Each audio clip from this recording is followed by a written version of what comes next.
Welcome into the NovaCare Complex for this Monday edition of Eagles 360 presented by Xfinity. Back from their bye week and ready to take on the second half of the season, now it's Cowboys week. But if you ask Golden Tate, it also feels a lot like Christmas after rocking an Eagles uniform at practice for the first time. You see the ball being sprayed around a lot of places. You see a quarterback that can make some things happen on his feet, can throw on his, on the run with the best of them. And you see a bunch of guys just making plays. That's what I like about it. It doesn't matter where the ball's going. Everyone's capable of making plays. Well, he's extremely competitive, and he's got excellent play strength, and I think we all know and are aware of his statistics, after he gets the ball in his hands. So, we're excited about that dimension that he brings, but, he's a really competitive guy, and I think that, he fits nicely and complements the guys that we already have in the huddle. We're halfway through the season. I got to do what I can to build the camaraderie and be around the guys and let them get a feel for the player I am, the person I am, and that's important to me. So I'm just trying to balance it all. Having a guy like him on my team is going to continue to increase my game because I'm a student of the game. If it's things that he can do that I don't have in my game right now, I'm going to learn from it, and I'm going to add that to my game. I'm going to adapt and get better. But at the end of the day, I respect him. I've known him for a while also. That's the cool thing about this league. Every time we bring a guy in, and a lot of people think, oh man, Nelson's like this, but they don't realize those are like my big homies. Like, I'm happy I get to play with those guys. Against the Cowboys in Week 3, Golden Tate had 8 catches for 132 yards and 2 touchdowns. Now digging into a new playbook, offensive coordinator Mike Rose said there's a balance with Golden in learning as much as he can, but also playing fast. We want to try to get him going as quickly as we can, so we can't just spoon feed him all the way, but we want him to be playing fast when he's in there. So there's a little bit of a balance to that, and he'll kind of tell us based on how quickly he's picking things up as to how much more we can keep feeding him. Our fans have expressed the passionate dislike of the Cowboys. It's gonna be a great game. I'm happy that we get to, my first game gets to be at home against such a intense opponent. Versatility. It's a good thing if you ask Nelson Agholor. Adding another player that helps him stay on the field and move the chains, bring it. You're going to get yours, man. When you win, like there's a saying, when you win, everybody eats. Like, that's the most important thing. Like, we got to win football games. And I'm going to have to make plays that help him, and he's going to make plays that help me, and vice versa. And that's what it's about. I've been a fan of Nelly for a few years now. Love the way he plays the game. He's a quick guy. He's got some speed, really good hands, and he's really good at yards after catch. And that's one of the things I think separates him from a lot of other receivers. And so to be on the same field with him is going to be fun, along with the other guys. Like I told y'all from the jump, I can play outside, I can play inside. Whether I'm playing Z or I'm playing F, I want to be efficient.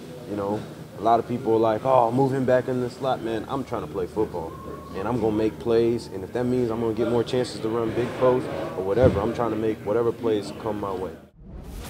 We think they're both dynamic players, so, the more dynamic players you can get on the field at one time, the harder you are to defend, and, they certainly do some similar things very well, but I think they got different types of games too, so that's the thing that we're working through over the next week or so. We're trying to put it all together. That's a family. When you look at that wide receiver room, man, we love each other, we respect each other, and we want to be deep. That's what it's about. It's about being deep and being the best unit we can be to help this team win football games. Golden Tate fights for every yard. You know this. And when we look at his ability to generate yards after the catch, what is it about his skill set that makes him so effective on third downs? Take it away, Coach. He's quarterback friendly in terms of, his body language. He and Matthew Stafford played a lot of ball together. And, before that with Russell Wilson, those guys were able to figure out, his body language at the top of routes. And he's got really good short area quickness, so he can set guys up, keep guys off balance. And like we've talked about already today, he can break tackles when he needs to. He's got good play strength, lower body strength to be able to, plant and run through some arm tackles. Good spatial awareness, I would say. It's one thing to be quick, you know, he's very sudden, he's not in a hurry, but he also has great spatial awareness in which when he catches, let's say, a slant, he knows where that next defender's coming. He left one defender, he knows where that next defender's coming, and he's able to knife in time to avoid guys. And just his ability to make tough catches, you know, because that's the running back in him, you know, he bounces around and things like that. Whatever they ask me to do, you know, again, I'm not expecting anyone to change the offense or, you know, really cater to me. I just want to, wherever I fit in, I want to do it the best I possibly can, and whatever that may be. You know, we got a bunch of really good players, specifically in our room that I've had a chance to spend a little bit of time with, and, you know, it's going to be fun. All eyes on the Cowboys' Monday night game against the Titans, and you better believe the addition of wide receiver Amari Cooper was a hot topic with defensive coordinator Jim Schwartz. They didn't give up a first-round draft pick to sit him on the bench. They didn't give up a first-round draft pick to, you know, to run him as a decoy. They got him to get the football too. So I think they'll try to get him up. You know, he's a young player, but he is a little bit of a veteran. He's been in a couple different offensive schemes. Usually guys like that, teams can get up to speed pretty quickly. They got him last week. I would assume he'd be up to speed and ready to go tonight, and you'd see him. You know, he just adds another good player to him. The Eagles' depth has already been tested this season, now starting to get some of those pieces back. The defense received some good news Monday. Veteran Tim Jernigan was cleared to return to practice, his first of the season, after having off-season surgery to repair a herniated disc. It was good seeing him in a uniform, and good, you know, just seeing him out there. You know, you know, Timmy, he's got such an infectious smile and just a good demeanor around the game and stuff like that. So, you know, get his clock going a little bit, get him in some individual drills and things like that, and just take it one day at a time with him. As we take it one day at a time with Amoroso's for what's on the menu Tuesday. Press Pass with the assistant coaches, followed by another edition of Eagles 360 presented by Xfinity. Everything you need to know at PhiladelphiaEagles.com and also the Eagles mobile app. See you then.